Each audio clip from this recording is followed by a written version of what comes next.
schedule a few times, didn't Spark we? TV to have a little vino together and do biz chats. I'm excited. Welcome. Thank you for being here. It's you're right, long time coming, but going to be amazing. So why don't we just kick things off, set the scene.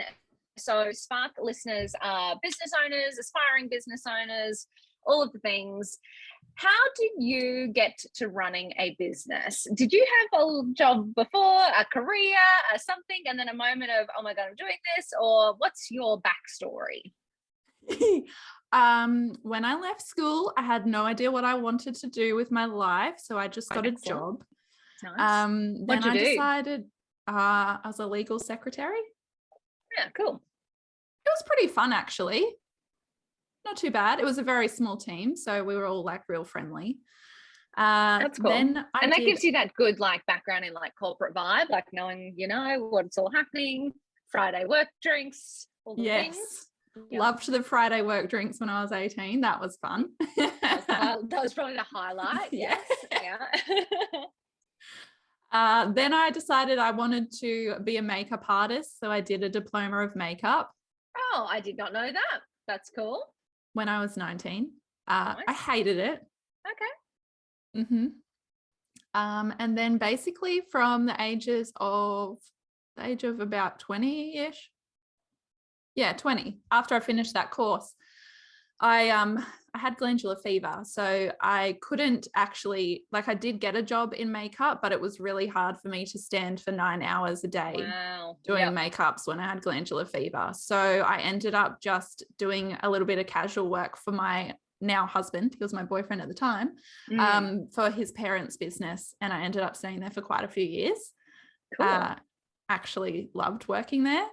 So I kind of did a bit of admin, compliance. They own an RTO, so they get government funding. So compliance is a big aspect of that business. Yeah, nice. Then I moved into like leadership roles, leading the admin and customer service team. I did leave and then come back again. Cool. And Jake, my husband, worked there as well. Mm-hmm. Then we moved to Melbourne for a year. Jake got a really good opportunity working for Qantas down there. And Nice. 3 months into that job, we started Webbernet, which is our software development agency. How cool. Was there why did this happen? Yeah. What was the spark? What actually happened? So I guess the whole idea of us working for his parents was that we would take over their business. Yep. So we always had the idea that we would be business owners. We loved being in leadership positions because he was leading the tech team at that business. Loved having a team under us, loved the responsibility, just always wanted to build our empire because we were working together there. So we knew that we wanted to work together and build an empire together. And I guess because his parents are successful as well, we've seen it and we wanted that life too. Yeah. So when we were living in Melbourne, we were out at a cafe. I remember it so clearly. And we were like, okay, do we have babies or do we start a business? Wow. Oh my God. We decided business. It's so good. Still no babies. How life would be different if it had swung the other way. Oh my God. It's so funny though, because like having a business is like it's not the same, but it's like likened to like someone's going to hate on me for saying that. Shit. But I always say that I'm like, I chose a business as well. Like, and it's, you know, all consuming, never ending, dedicate long periods of your life to it, you know, the old 10 years to an overnight success. Very interesting. That's cool. I love that. Why? And because so he's got a tech background, so is that what kind of inspired the I guess industry, so going into software development? Yeah, and my role ended up being the conduit, I guess, between like the customers and the employees and the tech team. So I'd be the one that would like liaise with Jake and his team, figure out what features were needed for the platform that they built. And then I would like release the features, I guess, to clients and employees and kind of train them in it and explain, you know, why we did it and what it was going to be used for and that kind of thing. Cool. So yeah, we'd worked together in like the tech space, I guess. And he reached out to a client that he had met saying, you know, we're thinking about starting a business. Do you need any help with your tech stuff? And they just happened to need us right then. They had been looking for someone to build a custom platform for months and months and months, probably years actually. They were looking overseas. They just couldn't find anyone that was the right fit. So it was just super lucky. Wow. Really good timing. Yeah. That's amazing universe vibes. Yeah. So that kicked us off with, I still worked at my job. Jake lasted 3 months at Qantas. Not that he didn't like working there. Just the business happened. Yeah, wow. And yeah, hired an employee straight away. Just kind of kicked off. Wow, that's awesome. And then what happened? So you had moved to Melbourne, so then decided to come back to Brizzy to keep going? Yeah, because we moved there with the understanding that we would be on Jake's Qantas senior developer salary. Damn it. And Melbourne is very expensive. Oh, wow. Yeah. So we actually moved back to the Sunshine Coast, and we figured out we were saving like $1,900 a month. So it was the smart decision while we were growing a business and, you know, living off one salary. Also Sunshine Coast, not so bad. Yeah. Gorgeous. Yeah, so I had a job then. I was working as an EA and an office manager for a tech company as well, a global tech company. So I had some really cool opportunities to like fly business class to New York and stuff like that. Wow. And so I could work remotely. So they were happy for me to move to the sunny coast as well. Yeah, amazing. How did you find juggling starting a new business and having a job? So challenging. I would work till midnight and be up at 5. Like I didn't really sleep during that time. I remember being in New York and having to do the payroll. So, but we'd been out for drinks. So I was doing the payroll in New York at 3 a.m. in the morning. Wow. It was pretty wild. But then like they were super flexible as well. So if I was doing that, then I could just start late the next day and that kind of thing. Yeah. Okay, cool. Oh my God, that's crazy. Wild. I haven't thought about that for a long time. I kind of blocked that part of my life out. Tends to happen. A little bit of trauma there. Oh, wow. So how long did you last working full-time job and starting the business? What was the point where you went full-time? I did that for 1.5 years. So we lived on my salary for 1.5 years. Yep. And then Jake was looking at hiring a project manager, and we figured out that the job requirements of that I could probably do myself. Nice. So I quit. Yep. Yes. God, I remember that feeling so well. It was so exciting. Yeah. Yeah. And then all in on your baby. Yeah. And about 7 months later is when I started the founders team. So what inspired that? So tell me about that, because I know you as the founders team. Yes. So tell me more. So Jake and his mum would always talk about business, and I would be like, I want to talk about business. I have no one to talk about business with except Jake. But you know, sometimes you just need a little bit of separation. So I'll ask that question next. Yeah. And we were having cash flow challenges. Like our revenue was great, but the profits weren't so good. We were having hiring challenges. I mean, we still are. Gosh, it's so hard to find developers.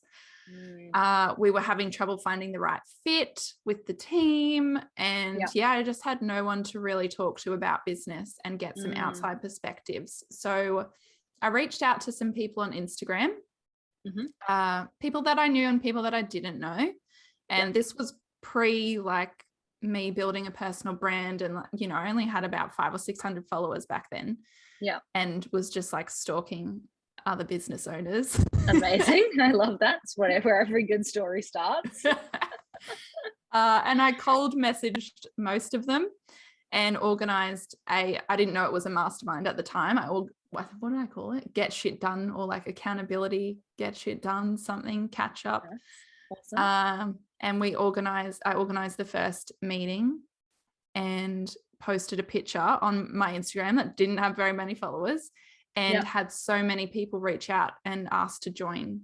And I didn't really think about it at the time. I was like, oh yeah, I mean, we've already got 10 people in the group, so probably we already went for 3 hours, so I probably don't want to add anyone else to it. And then maybe a couple of weeks later, we lost a client for Webbernet. And I was like, I'm going to do this thing. I don't know what it looks like yet, but I'm going to organize some more. And I just posted in a couple of Facebook groups back when they weren't so ick. I can't really think of a better word to describe them than that. And got 30 people like straight away. Wow. So that was 6 mastermind teams on the sunny coast and in Brisbane. We were doing them in person back then before COVID. Excellent. Yeah. I remember seeing people in real life. Yeah. So it kind of just grew from there through word of mouth. Amazing. Mm. And then obviously it's evolved considerably since then. Mm-hmm. So I love the organic start. So you had a challenge and you went out and you said, I'll just see if anyone's interested in having a chat. And then that's developed into a very thriving business. Yeah, I did look for others first. Yeah. I did find another offering that is kind of what I wanted. Not really, but kind of. And it was like $7,000 for the year. And I tried to convince Jake to let me do it. And he's like, what's the ROI on that? I was like, I don't know. My sanity, I guess. Yeah, How do you put a price on that? Worth to you?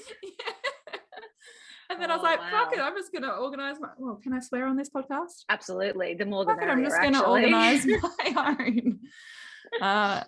And so it definitely has evolved because obviously we did go through COVID. I did start doing online ones prior to COVID. Gotcha. But I only had a few people that were interested. Yeah. And then it's been really interesting watching it change because obviously we had to go online. Everyone had to go online. Yep. And then maybe I think it was about 3 or 4 months into COVID, we did our next launch for our next 6 months intake. And the preference had shifted to online because people realized they can come in their comfy clothes. They don't have to park. Parking was a nightmare. Of course. It's less amount of time commitment because you don't have to include travel time. You just rock up to the Zoom. So it was really interesting watching that change.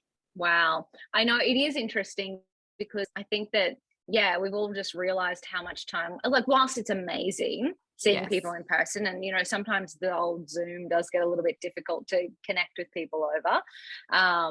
But I think we all realized how much time and money we were wasting on traveling, even like thinking interstate customer meetings. Like I reflect on that. I used to be on a plane twice a week and now, it was horrendous. Like, so and then when COVID hit, I was like, ooh, I get a little break. Yes. But I was actually kind of going, I wonder what will happen when this all blows over. And it has been really interesting. Everyone's just like, nah, we can just get shit done now. And happy for a Zoom, happy to do things on email. I don't know. I feel like we've stripped away a lot of the bullshit. And then when we do connect in person with people, it is more just genuinely building relationships. Yeah, I think so too. It's really nice. It is really nice. And people are just like so much happier to be there as well when you connect in person. Yes. Yeah. Because it's not that, oh my God, I've had to be at an event, a networking event 3 nights this week. And I've had to do this and I've had to do that. And I had to be on a plane. And it's really interesting. So you're still involved in Webbernet? Are you? Yeah. How do you go juggling 2 businesses then? It's more like back end stuff. So it can be done anytime, not super urgent. But now that I am making some changes to the founders team, I'm going to be working less and doing more in Webbernet, because Webbernet is having insane growth. Yeah. So, and we have a remote team now of 11 people. So we want to bring them together for a retreat, and organizing retreats and events is my jam. And I'm so excited to do it. Oh, that's awesome. So how did Yeah. you go about, I'm just really interested in the change factor. So, you know, obviously the business has evolved, and obviously I stalk you on Instagram. So I've, you know, I saw the announcement of the changes to the founders team. But I'm always super interested, because a lot of founders, I feel like they have an idea for their business and they're doing it and it's happening. And then maybe it's not working, or maybe they have just stopped being in love with the idea that they had. And I feel like sometimes people have a really hard time changing what the offering is, or changing their industry, or changing anything. And because also I feel like sometimes when you announce changes, people are like, oh, is everything okay? And I'm like, yeah, everything's fine. In fact, this is the right thing to do for my business. So I feel like there's a judgment around change. How have you navigated doing what's right for you and your business? It took me a while to make these changes and be okay with these changes. I'm not going to lie. It took me about a year, because it wasn't necessarily around like the judgment or what I thought it should be. It was that I knew by making this change that it wouldn't be the right fit for some of our members, and I would have to say goodbye to them. And I felt bad. I felt like kind of guilty that they wouldn't have this support network around them anymore. Wow. Yeah. That's what I struggled with the most. Wow. But the thing is, our profits, terrible. Building a membership, fucking hard. It's so hard, and you have to have a lot of members, from my point of view, from my opinion and my experience, a lot of members to make it worthwhile. I also have endometriosis, and like trying to navigate that, plus a membership, a mastermind, events, retreats, going interstate to seeing our other members. A membership is a lot of organization as well, and relying on other people to get things back to you on time. It was just way too much. And firstly, profits, shit. Secondly, like I was just so unorganized, and I'm a very organized person, but everything was I just always felt behind and trying to catch up. And that's not the experience I want to give our members that are paying us. You know, I want it to be all organized. I want everything to run smoothly. And they could see that I was flailing. You know? Yep. Yeah, and it just doesn't make me feel right taking someone's money and not giving them the best experience that I know I can give. So something had to change. Like that was just it. We got to the point that something had to change, and I had to make this decision. Wow. And I'm interested to know as well. So you just touched on endometriosis, and I saw your podcast come out with, I think maybe Alicia, where it was how to run a business with a chronic illness. So now we've gone, okay, not only do you have two businesses, but you also have a chronic illness that affects your ability to do that. How does that play a role in this decision-making process as well? Huge role, because I had a really bad run with it. Like I had surgery, which is like the way you're meant to help it. I had surgery in April last year, and they cut it all out. And still I was just like constantly fatigued, constantly in pain. And I had a really bad run in March, April. I can't remember if it was Feb, March, or March, April. Across a 6-week period, I was pretty much bedridden. I was bedridden more often than I wasn't. And I was like, something's got to give. I can't do this. So I decided to go down the route that everyone says is the best way to manage endo, which is a multidisciplinary approach, which is basically a very expensive way to manage it. But it's helped me so much. And now that I've got all of this energy and I feel well, I just want to keep it going. And a big part of that is stress. A big part of the endo symptoms is stress. Wow. And so, yeah, by making these changes to the founders team, I'm only going to need to work about 20 hours a month. Wow, that's awesome. Yeah. While not taking a huge cut in revenue, and our profits will be better as well. Nice. So yeah, that's definitely played a huge part. I can't keep pushing myself so much because it just makes my symptoms worse. And then it's like a vicious circle, you know? Yeah, exactly. And like, to your point, if you're, bedridden, how do you, and having days where you can't perform at your peak, how do you service a membership community that's, very demanding to the level that you want to? It's almost impossible. I have had a team member who's been amazing. Of course, I picked someone who has a chronic illness as well. Oh, fabulous. So between us, we're essentially one person between us. Oh my God, that's incredible. So she was amazing, honestly. She has been such an integral part of the founders team and of our growth. But it really needed someone in it every day. So I was looking at hiring a coordinator of sorts, like an event coordinator, the membership coordinator that would just do all of the organizing, because it's a lot of organizing. But then I decided to go down this path instead. Yeah. So what does it look like now? Because it's called Scale Blazers is the product. Is that correct? Yeah. So that's our mastermind program, and that's all we're going to have. So we used to have a membership, 2 mastermind programs and events, in-person events. Now it's just 1 mastermind program. Wow. Capped at 30 members max as well. So we're keeping the numbers really low so that I can manage it. But awesome. I also think I've really been loving the smaller, more intimate things, like the events, the catch-ups with people. Our retreat that we just held had 10 people at it, and it was incredible. Wow. Because you really get to have those deep connections. And that's what I really love. And back to your point that you said, when you start your business, you have this idea in your mind of what it's going to be. I thought we were going to have thousands of members. That was my goal. That's what I was going towards. I wanted thousands and thousands of members across the world. And now I'm just like, oh, to me, that's more problems. That's a lot of personalities to manage. That's a lot of problems. Oh my God. But, and also not a lot of intimacy, not a lot of real conversations, not a lot of, holy fuck, I'm struggling. Can someone please help me? And someone being there. Yeah. Yeah.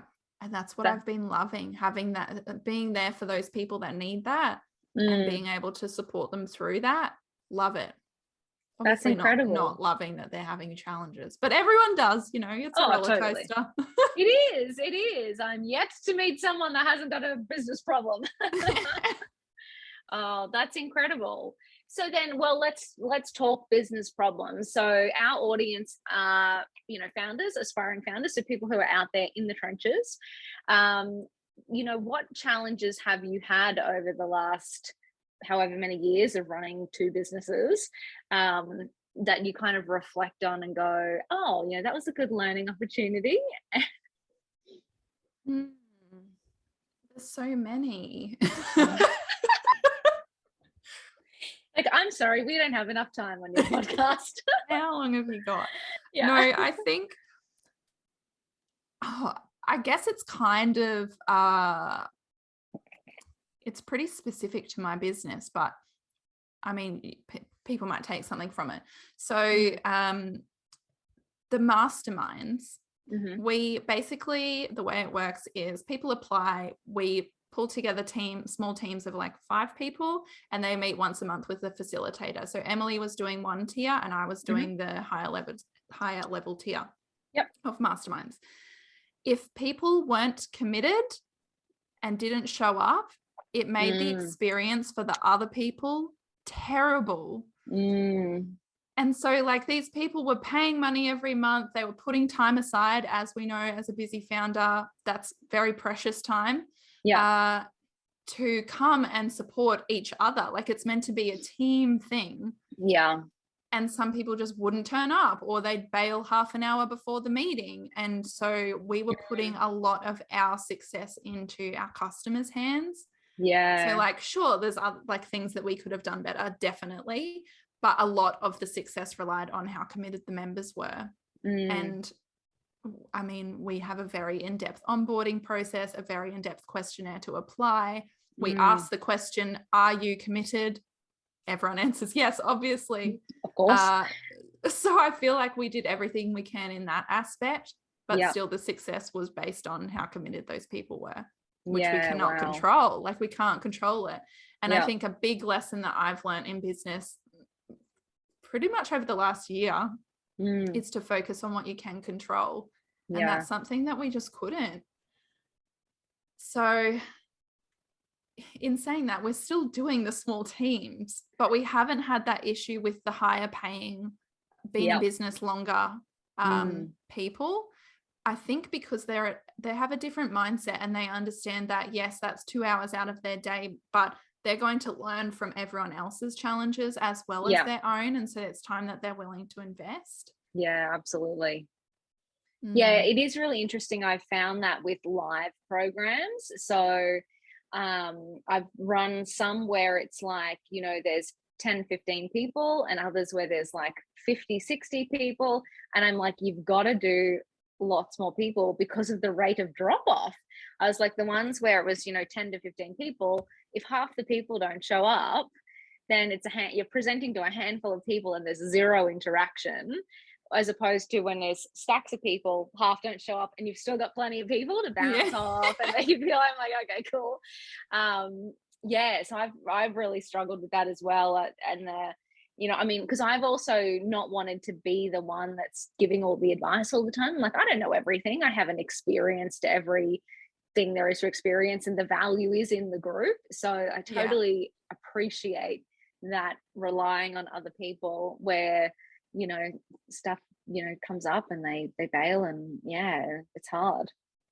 And like, we were understanding if things did come up, obviously. Of course, yeah. But we have had people that just consistently don't show up. They don't communicate because we have a group chat. They don't communicate. They don't engage. They're just like not interested at all, which is really interesting, because why'd you sign up? Anyway. Why are you paying for it? Yeah. But then it made the experience so shit for those that are committed. And like, that makes me feel sick. I hate that. Yeah. Interesting. So, all right, I would love to ask you the question, how is it working with a partner? Oh, yeah. No. You're like, obviously fantastic. He's stuck in Adelaide right now, so he is not here. He cannot hear me. He went down to see some clients and employees and picked up COVID and is now quarantining. Oh, poor thing. That sucks. No, so, okay. So to give you a bit of a backstory, Jake and I have been together since we were 18. So coming up to 14 years now. Yeah. And so we know each other quite well. But when we first started the business, we had worked together at that workplace, right? So we thought we were good, but it's so different, because we were in different departments, to then come together and work together. And we were working from home in the same room, and it was not a vibe. I can't imagine it would. I ended up moving my desk out to the living room, because firstly, we have very different personalities and very different working styles. He is a developer, which requires a lot of concentration and problem solving. And I'm very energetic. Are you a little bit chatty? No, I don't know. I'm not chatty. Or maybe he would probably say I was. But when he's trying to concentrate, no talking, silence. But he would also get really frustrated when he couldn't, like, he's essentially a software developer. He's a problem solver. And if he couldn't figure things out, he'd like slam his keyboard and swear and like take it out on the computer and that kind of thing. And I'd be like, you are killing my vibe right here. Like, I'm like a happy, I'm like energetic. Zen and And then Wow. I just couldn't be around him. Fair. And we also didn't have clearly defined roles in the beginning as well. So, you know, that's big. If he would, and it's in his specialty, not mine.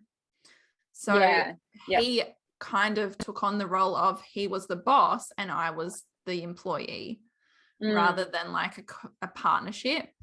Yeah. Which I did not like. I don't like being told what to do, which is probably why I'm a business owner. So yeah, now that we have separation in the house, because we still work from home in the house, and we have particular roles, we've really come to realize our strengths as well in running businesses over the years. So he's like, oh, you can take care of that. Thank you. And I'm like, fuck yeah, I'll take care of that. I'll organize the retreat. That makes me so happy. Cool. And he deals with problems. Sounds like you got the right end of that deal. But you know what? He would hate organizing a retreat. I book all his flights. I choose the accommodation. I love doing that stuff. I love researching the hotels. So yeah, now that we know what we're good at and what we're not good at, we just trust each other to do the other bits, I guess. And was that, did you sit down and have a conversation and kind of map it out, or has it just happened organically? Yeah, it's happened organically. And to be honest, like I went through a stage of not really working in Webbernet. So he kind of has taken the reins in that business. Yeah. While the founders team was like ridiculously growing so fast. Yeah. So yeah, it kind of happened organically as we've really settled into like what we're good at, what we enjoy doing. Yes. You know, he had his website. We didn't have a website for a long time. Got that done, and he was like, I don't want to answer these questionnaires that are like, what are your brand values? And I was like, oh, I'll answer them. I love these questions. So we just have really learnt what we're good at and what we enjoy. Amazing. And I take it that's all for the better. Yes. And especially now if you're moving back into Webbernet a little bit, that's just going to mean that working together is going to be a little bit more harmonious. Yes, definitely. And we really have understood how each other works as well. So I just don't even bother him while he's working anymore. And you know what? I was updating our website the other day, the Founders Team website in WordPress. I was creating the new pages and updating all the changes and things. Yeah. And I understand now. I understand coding. And I was like, yeah, don't interrupt. I got so pissed off at him because he came in and started talking to me. And I was like, fuck off. I just want to finish this. And then I was like, oh, I get it now. I get it. Oh my God, that is hilarious. I will never bother you again. Oh my God, that's incredible. So, okay. You have seen many, many founders, obviously being in the founders team, you work with so many, and, you know, particularly female founders are, you know, who listen into the Spark community. Do you see any common threads of, you know, areas that people struggle with or get wrong that, you know, maybe can be avoided? Yeah. Let me have a think. You're like, again, that's another hour podcast. I mean, yeah. But I think the main one is it all relates back to mindset. I'm just thinking about the common challenges that come up, and it is all mindset. Like hiring a team, being too nervous to hire someone, mindset. Yeah. I mean, obviously there's logical steps you can take to be ready, but also you've just got to take that leap. What else do people struggle with? It's interesting, actually. I mean, even on mindset, I know. So we've run Scrunch for 10 years now, and we've just made some really big changes. And still 10 years in, I'm going, oh my God, I don't know if it's the right decision. I don't, you know, I'm not the creative one. I'm not this, I'm not that. And I was like, I felt myself having a meltdown. So I booked a therapy session and booked a kinesiology session. So I went woo-woo and like psychological, and both of them were the same thing. They're just like, both of them, just fucking back yourself. Like, and I was like, I can't believe 10 plus years in, I'm still doubting myself. It's crazy. Yeah, but everyone does it. It's so challenging to overcome that. And I mean, I'm going through it right now. Like, we're in the middle of launch and I, haven't hit the numbers that I want to hit. We've still got time. Everyone leaves it to the last minute. Last launch, we had 11 people sign up in the final hour, which gave me a bloody heart attack. Oh my God. I'm trying not to worry yet. Yep. But of course I'm like, oh my God, have I made the right decision? This isn't working. How am I going to make money? And I'm just trying so hard to just let it be. And whatever happens for this change, for this launch, is what's meant to happen. Yeah. I'm really, really trying to lean into that, because I do have a lot of ideas for what I want to do in the future. And I'm like, everything is just as it's meant to be. I am where I'm meant to be. Calm the fuck down, Leanne. This sounds like the same conversation I have with myself in my head. Trust. And that's what I wrote, because I was freaking out a little bit this morning. So I did a little journaling session. And that's exactly what I wrote. Back yourself. Trust that this is what's meant to happen. Yeah. Because no matter what, we're going to learn lessons and we're going to take that moving forward. And when you're pushing and doubting and stressing out shit, it just sucks. Like, it sucks being in business feeling like that. So if you can kind of shift that mindset to the, you know what, I'm trying the hardest I can and I'm pretty sure this is the right call, let's just go with it and see what happens. Operating from that place feels so much better. But usually works out better as well. Yeah. So like, why do we keep doing the opposite? Oh my God. There's not enough wine in the world or long faces podcasts to answer that question. I think actually as well, I've been thinking as we've been talking, a common challenge that comes up, right, is that business owners start their business because they're really great at what they do a lot of the time, not all the time, but a lot of the time. Like, let's use a graphic designer as an example. Amazing graphic designer starts their own business for the freedom, flexibility, whatever. And then they have to lead a team and they have to step off the tools to focus on leading. And that is such a common challenge that we see happening just so often. So I guess like the advice for that is to think about the big picture, because yes, sure, you might have to step off the tools right now and focus on leading a team instead of doing what you're good at and doing what you love doing. But eventually it can come back to, once the team's humming, you can focus back in on what you enjoy. Yeah. And I love that you said that. So I had a chat to a founder the other day, and that's exactly what she said. So I was like, okay, how's it been going from kind of founder to now you have a team, you're more of a CEO? And she's like, I don't get to do the fun stuff anymore. And I was like, that's so interesting, totally. Like, as I reflect on it, if the types of jobs you have to do, the bigger you grow, tend not to be the interesting stuff that gave you a thrill at the start. But I love what you just said then, which is grow it, create the processes, get the right people in, get the systems, and then you can kind of swing back around. And that gives you then the freedom and flexibility to do the creative stuff, oh, now I can create a new product, or I can create a course, or I can do something a little bit more creative with our whatever we do. Yeah, because the team's just humming in the background. That's right. Making you money. I love that. Oh, that's incredible. So if we're, thinking about female founders and, the journey, and it's not always straightforward, how do we look after ourselves? I mean, it's just, I think, interesting. This whole conversation we've had has, it's hard. It's fucking stressful. It's a growth journey. It's now I don't get to do the stuff I love. I'm probably working too much. Like, a lot of conversations I'm having right now, like founders feeling tired, feeling a little bit burnt out.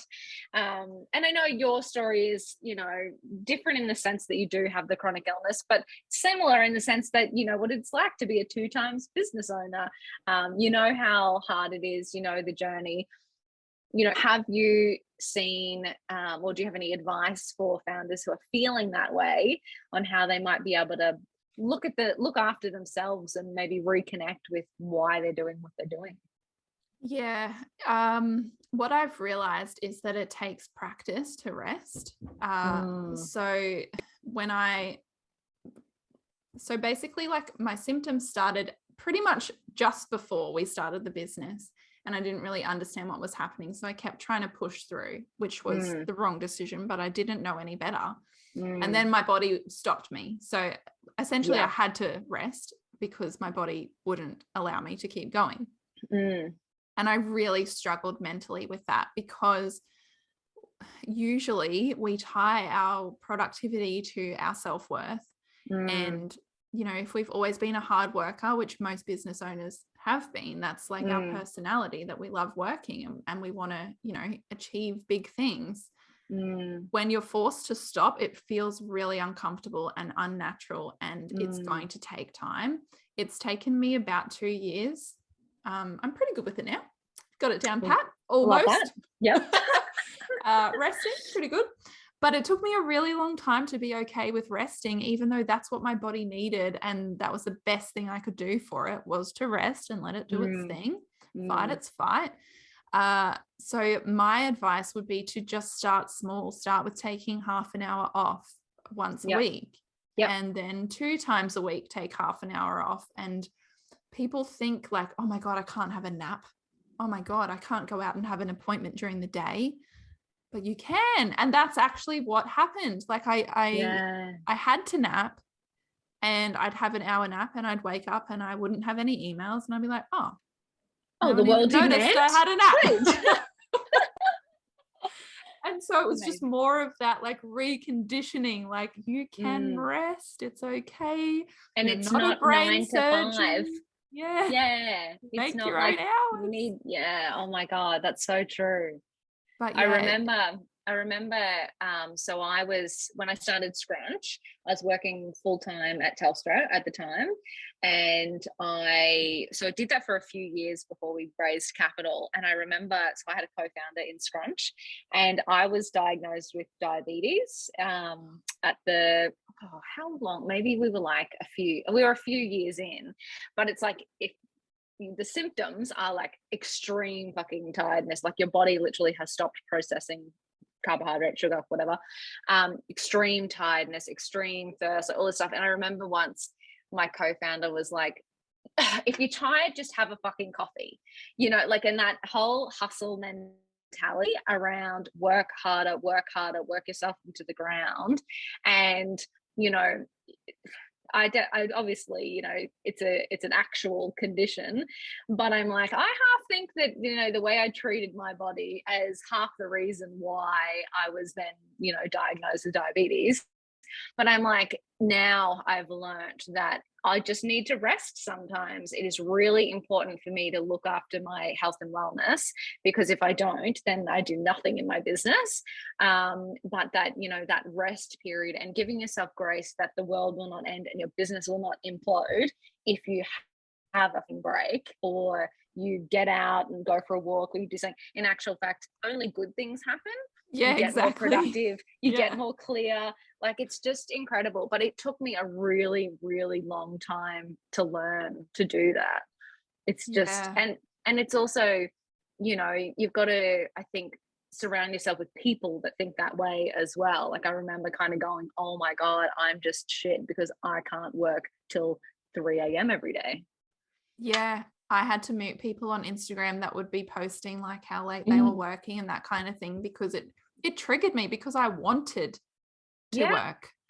And so it was really hard for me not to be able to work. But like you said, good things happen from it. You can't, I read this quote in a book the other day, and it was like, nothing good can come from a hectic life. And it was because, if you're hectic, you can't think outside of what you're doing right now. Yeah, totally. You can't have the big picture ideas, the epiphanies, the things that will, change your business for the better, because you're so focused on just doing the work and not thinking. I remember. Sorry. I remember being on when we didn't understand endo and what it meant.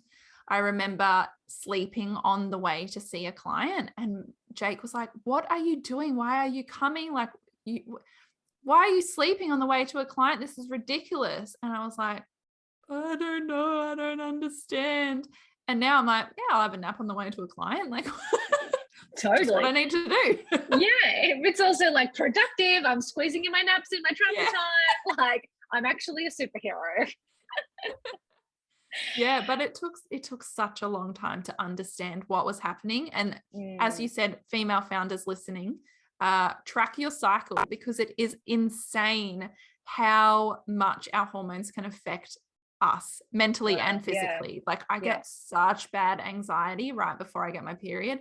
I do not make any decisions during that time now. Oh my God, I will that's postpone if I can, obviously. Postpone decisions until I'm in the better part, until I'm through that anxious, tired, sick, painful stage. Yeah. Far out. That's so important. I remember even like in this COVID world, right? Like I got COVID probably a bit over a month ago, and it was a solid like so the first week of just being sick and then tested negative, but it was this 2-week period afterwards that I was just so incredibly exhausted and just trying to push through and had a mental breakdown. And then I was like, okay, right. I talked to Alicia. We had our podcast recording. She was like, you know what you got to do? You got to get off coffee for a week, or get off coffee. And I was like, I don't want to do that. But I did. But I did it. I went off coffee and wine for a week. And I had like these 3 nights of incredible sleep, because I don't sleep much, or I don't sleep well. And it was like this like insane clarity. Like, if you don't let yourself rest and recuperate, you just can't think clearly, and if you are in this hustle culture of I've just got to go, push through the pain, push through the exhaustion, you're not actually going to make good decisions, or decisions that in the long term you'll love and feel connected to and aligned with and be proud of the business that you created. Yes, mic drop. I completely agree. Like, I have only been able to make these decisions because I stopped and processed and thought some more and overthought probably, and then came back to my values and like, what felt good for me. And I think that that's the only way you can get clarity moving forward, is to really just block out the noise, block out the clients, the deadlines, the emails, the messages, the what everyone else is doing on social media, and go within. And that needs time and space to do that. Yeah. You know what? I can't think of a better ending to this show. Boom. Done. No, that is incredible. Thank you so much for being so honest and spending your time with the Spark community. I know, I hope that everyone listening takes a little bit of that advice on board, because I just think it's going to be unreal and transformational for their businesses. Yeah. I do know that it is hard though. Don't get me wrong. Yeah. It's hard to rest. So just start practicing. That's awesome. Cheers. Thank you. I'm empty. Cheers, this I'm is empty perfect now. timing. Thanks for having me. Anytime.